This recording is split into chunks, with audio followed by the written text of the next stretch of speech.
Welcome to VVD news. ప్రజల కోసం ప్రశ్నించే గొంతునాయి. నేను మీ సాయిస్తారంగ శెట్టి. ముందుగా రోజు బులెటిన్ కు స్వాగతం.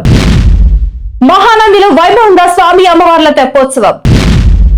గంటలోనే బంగారం పట్టేశారు ఆదోని పోలీసుల చురుకైన గాలింపు. పోలీసులపై మాజీ మంత్రి అంబటి ఆగ్రహం. ఏఐ మనల్ని కాదు, మనం ఏఐని శాసించాలి ప్రధాని మోదీ. చంద్రబాబు సీఎంగా ఉంటే తిరుమల బాగుంటుంది నటుడు చరణ్ రాజ్. త్వరలో మరో డిఎస్సీ ప్రకటిస్తాం, మరిన్ని టీచర్ ఉద్యోగాలు ఇస్తాం మంత్రి లోకేష్. అప్పులో చంద్రబాబు ఆల్ టైమ్ రికార్డ్, రాష్ట్ర అప్పులపై జగన్ ఫైర్. హిందూపురంలో బాలకృష్ణ పర్యటన, అభివృద్ధి పనులకు బాలకృష్ణ శంకుస్థాపనలు. అమరావతిలో మంత్రివర్గ ఉపసంఘం సమావేశం. భారత్ క్రికెటర్ మహమ్మద్ షమీకి సుప్రీంకోర్టు నోటీసులు జారీ. ఇక డీటెయిల్స్ చూస్తే, మహానంది క్షేత్రంలో బ్రహ్మోత్సవాల్లో భాగంగా ఆది దంపతులు శ్రీ మహానందీశ్వరుడు కామేశ్వరీదేవికి బుధవారం రాత్రి వైభవంగా తెప్పోత్సవం నిర్వహించారు. పుష్కరిణి మధ్యలో అలంకరించిన తెప్పపై స్వామివారు విహరిస్తూ భక్తులకు దర్శనమిచ్చారు. వేద పండితులు ప్రత్యేక పూజలు, మంత్రోచ్చారణలతో కార్యక్రమాన్ని ఘనంగా నిర్వహించారు. ఈ కార్యక్రమంలో ఆలయ ఈవో నల్లకాల్వ శ్రీనివాస్ రెడ్డి, ఏఈఓ ఎర్రమల్ల మధు, దాతలు, భక్తులు భారీగా పాల్గొన్నారు.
अच्युताय नमः, गणार्दनाय नमः, उपेन्द्राय नमः, हरये नमः, श्रीकृष्णाय नमः, श्रीकृष्णपरब्रह्मणे नमः.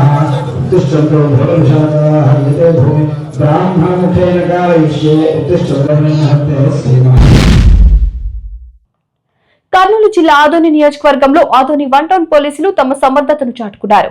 కౌతాలం నుంచి వచ్చిన ఓ మహిళ బస్సులో పోగొట్టుకున్న 6 లక్షల విలువైన 4 తులాల బంగారు ఆభరణాల బ్యాగ్ పై సాయంత్రం 3:30 ఫిర్యాదు అందింది. సిఐ చంద్రశేఖర్ నేతృత్వంలో పోలీసులు వెంటనే స్పందించి సీసీటీవీ ఫుటేజీలు, సాంకేతిక పరిజ్ఞానం ద్వారా గాలింపు చేపట్టారు. కేవలం గంటలోనే ఆ నగలను రికవరీ చేసి బాధితురాలకు అప్పగించారు.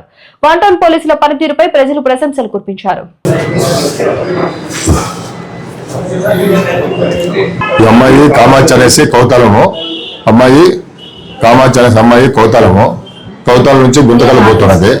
గుంతకల్ పోయే క్రమంలో మన తిమ్మారెడ్డి బస్ స్టాండ్ కాడ నుంచి మన విశాల్ మార్కెట్ దగ్గర ఉన్న మన హాస్పిటల్ ఉంది కదా, హాస్పిటల్ ఆపోజిట్ లో మన విశాల్ మార్కెట్ వచ్చి దిగేసింది బస్సు దిగినాక తన బ్యాగ్ మరిచిపోయింది అని చెప్పేసి 3 గంటల ప్రాంతంలో కంప్లైంట్ ఇచ్చింది. ఇమ్మీడియట్ గా మేము వెంటనే పోలీసులను పంపించాము. పోలీసులను పంపిస్తే బస్సు కండక్టర్ వండుకొని గడ్డం పెట్టుకుంటాడని చెప్తే ఆ పోయి బస్సులన్నీ చెక్ చేయగా ఆ బస్సులో కండక్టర్ ఉన్నాడు. ఆ కండక్టర్ని అడిగితే ఆ గడ్డం పెట్టుకున్న కండక్టర్ని గుర్తించి అడిగిన వెంటనే అతను బ్యాగ్ ఇచ్చాడు. ఆ బ్యాగ్ లో 4 తులాలు గోల్డ్, 3 తులాలు నెక్లెస్, 1 తులము మంగళసూత్రం అందులో ఉండింది. ఈ బంగారాన్ని వాళ్ళ పేరెంట్స్ కి హ్యాండ్ ఓవర్ చేయడం జరిగింది. ఆధునిక కౌతలం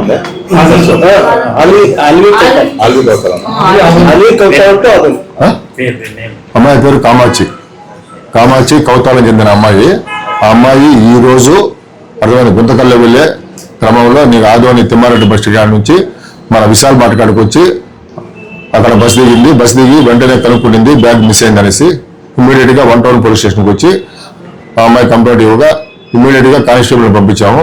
కానిస్టేబుల్ అడిగితే పలానా బస్సులో పలానా కండక్టర్ కి గడ్డం ఉంటుందని చెప్పింది. మన కానిస్టేబుల్ సజ్జను విజయ్ కుమార్ అనేసి 2 వ్యక్తులు పోయేసి ఆ బస్ స్టాండ్ అంతా వెతికి ఆ కానిస్టేబుల్ ఆ కండక్టర్ ని ఒకసారి పరిశీలన చూడగా అతని దగ్గర బ్యాగ్ ఉంది. ఆ బ్యాగ్ తీసుకువచ్చి పోలీస్ స్టేషన్కి వచ్చి ఆ అమ్మాయికి ఈ బంగారు 3 తులాలు బంగారు, ఇంకోటి 1 తులం వచ్చి మంగళసూత్రం, మొత్తం 4 తులాల బంగారాన్ని ఆ అమ్మాయికి వాళ్ళ పేరెంట్స్ కి హ్యాండ్ ఓవర్ చేయడం అయింది.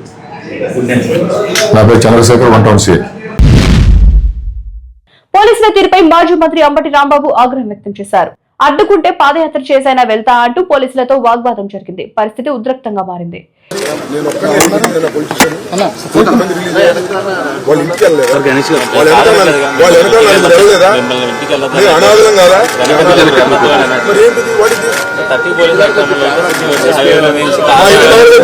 మా ఇల్లు పగలబెట్టినప్పుడు 30 యాక్ట్ లేదా?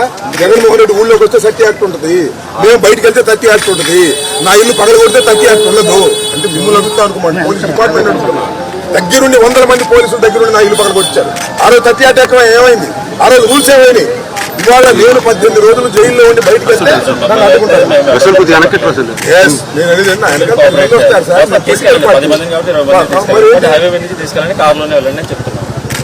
కారులో మీరు ఎలవ్ చేస్తే కారులో వెళ్తా, లేకపోతే ఇక్కడ నుంచి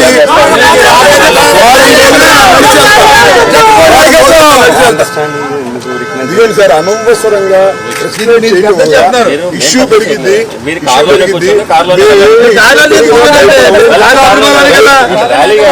లేదు, మీరు వెళ్ళండి, కార్లోనే వెళ్ళండి. 10 మంది మీరు కోఆపరేట్ చేయాలి కదా. ఇప్పుడు మీరు రూల్స్ అనేది పూర్తిగా అన్ని చోట్ల సంతోషం, కొన్ని చోట్ల అమలు చేసి ప్రజాస్వామ్యంలో ఉన్నాం. ఏమి అనామకులం కాదు కదా, ఒక రకం పరిపాలన చేసిన వాళ్ళం మేము కూడా.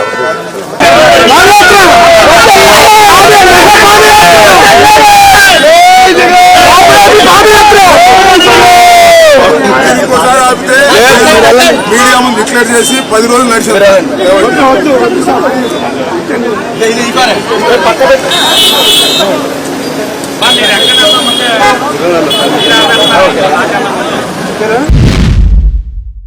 ఏఐ మనల్ని కాదు, మనం ఏఐని శాసించాలంటూ ప్రధాని నరేంద్ర మోడీ వ్యాఖ్యానించారు. భారత్ కొత్త సాంకేతికతను వేగంగా అందిపుచ్చుకుంటోందని, మానవ అభివృద్ధిలో కృత్రిమ మేధ కీలక పాత్ర పోషిస్తోందని తెలిపారు.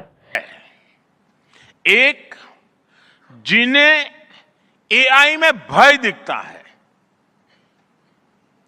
वो हमेशा वैसी बात करते हैं. ऐसे लोग जिन्हें एआई में भय दिखता है, और दूसरे वो जिन्हें एआई में भाग्य दिखता है.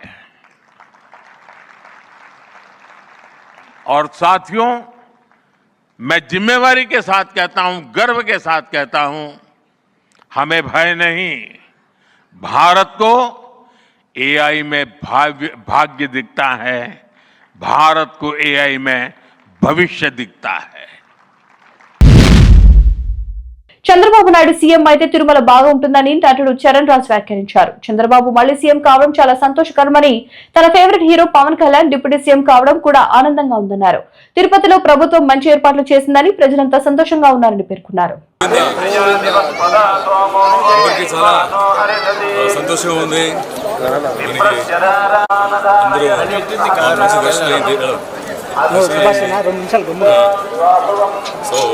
సార్ ఒక నిమిషం ఇక్కడ నిలబడండి సార్, ఒక ఫోటో తీసుకుంటాం.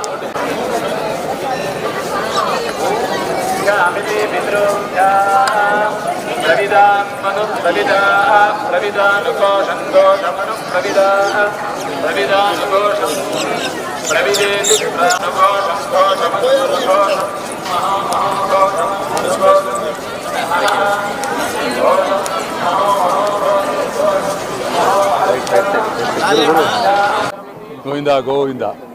బాలాజీ గారు మంచి దర్శనం ఇచ్చారు, మన బ్రదర్ ఇక్కడ ఉన్నారు. సో మంచి సంతోషమైన విషయం ఏంటంటే చంద్రబాబు నాయుడు గారు మళ్ళీ సీఎం అయ్యారు. మళ్ళీ మన ఫేవరెట్ హీరో పవన్ కళ్యాణ్ గారు డీసీఎం అయ్యారు. చాలా సంతోషంగా ఉంది. ఇంకా తిరుపతి ఇంకా చాలా బాగుండాలి, ఇంకా బాగా జరుగుతుంది. బాబు గారు వస్తే తిరుపతి ఎప్పుడూ బాగుంటుంది. సో అనుకొని అందరూ ప్రజలు అందరూ చాలా హ్యాపీగా ఉన్నారు. చేసిన అరేంజ్మెంట్స్ అంతా చాలా బాగున్నాయి. చాలా ఈజీగా వెళ్ళి దేవుడు చూసుకుని రావచ్చు. ఎవరిన పెద్దవాడు చిన్నవాడు ఏం లేదు, అందరికీ బాగా చేస్తున్నారు. సో చాలా సంతోషంగా ఉంది. Thank you very much. Thank you. Tamil Telugu 2-3 సినిమాలు చేస్తున్నాను, తెలుగు ఒకటి చేస్తున్నాను. మళ్ళీ తమిళ తెలుగు కన్నడ మా అబ్బాయిలు పెట్టుకొని హీరో ఒక సినిమా చేస్తున్నాము. సో ప్రాజెక్ట్ జరుగుతున్నాయి. ఓకే, ఒక సినిమా నేను డైరెక్షన్ చేస్తున్నాను. సో జరుగుతున్నాయి. ఓకే. Thank you. త్వరలోనే మరో డిఎస్సీ నిర్వహిస్తామని మంత్రి నారా లోకేష్ తెలిపారు. కర్నూలుతో పాటు కొన్ని పార్లమెంట్ నియోజకవర్గాల్లో టీచర్ స్టూడెంట్ రేషియో తక్కువగా ఉందని పేర్కొన్నారు. టీచర్ల భర్తీ కోసం మరో డిఎస్సీ నిర్వహించి మరిన్ని ఉపాధ్యాయ ఉద్యోగాలు ఇస్తామని హామీ ఇచ్చారు. అధ్యక్ష ఈరోజు నేను రివ్యూ చేశాను అధ్యక్ష, లాస్ట్ మినిట్ అధ్యక్ష, ఈరోజు నేను రివ్యూ చేసే హౌస్ లోకి వచ్చే ముందర ఇప్పుడు కూడా టీచర్ స్టూడెంట్ రేషియో మన ప్రాంతం కర్నూలు పార్లమెంట్ తక్కువ ఉంది అధ్యక్ష. ఇంత పోస్టులు శాంక్షన్ చేసిన తర్వాత కూడా ఇతర పార్లమెంట్తో పోల్చితే మనం తక్కువ ఉన్నాం అధ్యక్ష. త్వరలో కూడా డిఎస్సి ప్రకటించబోతున్నాం. జాబ్ క్యాలెండర్ కింద మన పార్లమెంట్కి ప్రత్యేక ఫోకస్ ఇస్తాం, మెరుగైన ఉపాధి అవకాశాలు కల్పిస్తాం. అంతేకాకుండా మీరు చెప్పినట్టు ఆ సీజనల్ హాస్టల్స్ పైన మీరు ఇంకా వివరాలు ఇవ్వండి. 100% కేటాయించి నడిపించే బాధ్యత ప్రజాప్రభుత్వం తీసుకుని గౌరవ సభ్యులు తెలియజేస్తున్నారు. డిఎస్సిలో కూడా మీరు ఒక్కసారి చూస్తే కర్నూలు జిల్లాకి ఎక్కువ మంది ఉపాధ్యాయుల పోస్టులు కూడా మేము శాంక్షన్ చేసాం. అయినా కూడా అధ్యక్ష ఈరోజు నేను రివ్యూ చేశాను అధ్యక్ష, లాస్ట్ మినిట్ అధ్యక్ష, ఈరోజు నేను రివ్యూ చేసే హౌస్ లోకి వచ్చే ముందర ఇప్పుడు కూడా టీచర్ స్టూడెంట్ రేషియో మన ప్రాంతం కర్నూలు పార్లమెంట్ తక్కువ ఉంది అధ్యక్ష. ఇంత పోస్టులు శాంక్షన్ చేసిన తర్వాత కూడా ఇతర పార్లమెంట్తో పోల్చితే మనం తక్కువ ఉన్నాం అధ్యక్ష. త్వరలో కూడా డిఎస్సి ప్రకటించబోతున్నాం. జాబ్ క్యాలెండర్ కింద మన పార్లమెంట్కి ప్రత్యేక ఫోకస్ ఇస్తాం, మెరుగైన ఉపాధి అవకాశాలు కల్పిస్తాం. అంతేకాకుండా మీరు చెప్పినట్టు ఆ సీజనల్ హాస్టల్స్ పైన మీరు ఇంకా వివరాలు ఇవ్వండి. 100% కేటాయించి నడిపించే బాధ్యత ప్రజాప్రభుత్వం తీసుకుని గౌరవ సభ్యులు తెలియజేస్తున్నారు. అప్పులో చంద్రబాబు ఆల్ టైం రికార్డులు బద్దలు కొడుతున్నారని మాజీ సీఎం వైఎస్ జగన్మోహన్ రెడ్డి విమర్శించారు. అప్పు చేసి ప్రజలకు ఇచ్చిందేమీ లేదని, ఆ డబ్బంతా దోచుకో పంచుకో తినుకో అంటూ తీవ్ర వ్యాఖ్యలు చేశారు. రాష్ట్ర ఆర్థిక పరిస్థితిపై చంద్రబాబు ప్రభుత్వం స్పష్టత ఇవ్వాలని డిమాండ్ చేశారు. చంద్రబాబు ఎన్నికలకు ముందు ఇచ్చిన బిల్డప్ ఏమిటి అని అంటే, తాను సీనియర్నని, సంపద సృష్టిస్తానని, అప్పుల మీద ఆధారపడే పరిస్థితి రాకుండా చేస్తానని కబుర్లు చెప్పాడు. ఇవాళ పరిస్థితి ఏంటి అని అంటే, గతంలో ఎప్పుడూ లేని విధంగా అప్పులు చేస్తూ ఉన్నాడు. ఆల్ టైం రికార్డ్స్ అన్నీ బద్దలు కొడతా ఉన్నాడు. కానీ ప్రజలకు స్కీములు లేవు. కానీ ప్రజలకు ఎలాంటి స్కీములు లేవు. ఉన్న స్కీములన్నీ రద్దు. సూపర్ 6లు, సూపర్ 7లు మోసాలు. ఉన్నదంతా కూడా, ఈ చేసిన అప్పంతా కూడా ఎక్కడికి పోతుంది అని అంటే, దోచుకో పంచుకో తినుకో.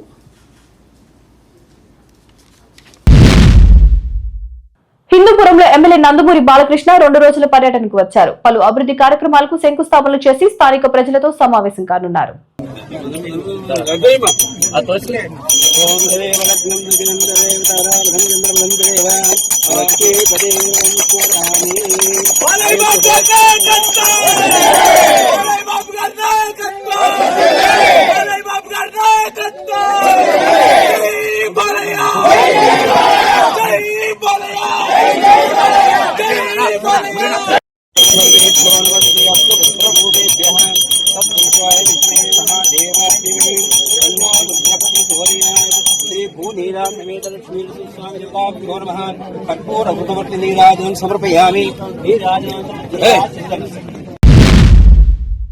అమరావతి రాష్ట్ర సచివాలయంలో రాష్ట్ర మంత్రివర్గ ఉపసంఘం సమావేశం జరిగింది. ఈ సమావేశంలో రాష్ట్ర మంత్రులు నారాయణ, పయ్యావుల కేశవ్, కొల్లు రవీంద్ర, కందుల దుర్గేష్, సంధ్యారాణి తదితరులు పాల్గొన్నారు.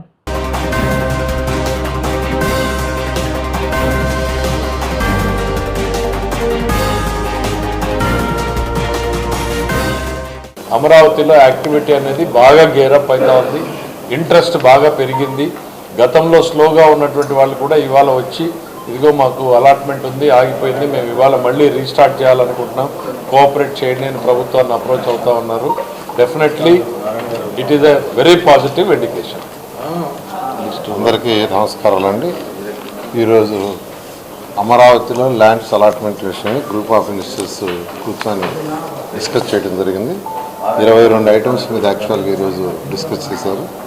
అందులో వచ్చి 7 న్యూ ప్రపోజల్స్, 11 ప్రపోజల్స్కి కొద్దిగా చిన్న చేంజెస్ చేయడం జరిగింది వాళ్ళ రిక్వెస్ట్ మీద. అదేవిధంగా ఒకటి వచ్చి పెండింగ్లో పెట్టారు. వీటిలో ముఖ్యంగా ఏంటంటే బ్యాంక్స్ రెసిడెన్షియల్ అంటే రెసిడెన్షియల్ అకామిడేషన్కి యాక్చువల్గా వాళ్ళు ల్యాండ్ కొంత అడిగారు, అది ఇవ్వటం జరిగింది. అదేవిధంగా ఇండియన్ మెటలాజికల్ డిపార్ట్మెంట్ వాళ్ళకి ఒక 1 acre ఇవ్వటం జరిగింది. అదేవిధంగా ఈపీటీఆర్కి 0.74 acre. భారత క్రికెటర్ మహమ్మద్ షమీకి సుప్రీంకోర్టు నోటీసులు జారీ చేసింది. షమీపై నమోదైన గృహహింస, బర్ణం కేసులను ఢిల్లీకి మార్చాలని మాజీ భార్య హసీన్ జహాన్ పిటిషన్ దాఖలు చేశారు. ప్రతి కేసు కోసం కోల్కతాకు రావడం ఇబ్బందిగా ఉందని పిటిషన్లో పేర్కొన్నారు. ఈ నేపథ్యంలో షమీతో పాటు పశ్చిమ బెంగాల్ ప్రభుత్వానికి సుప్రీంకోర్టు నోటీసులు పంపించింది.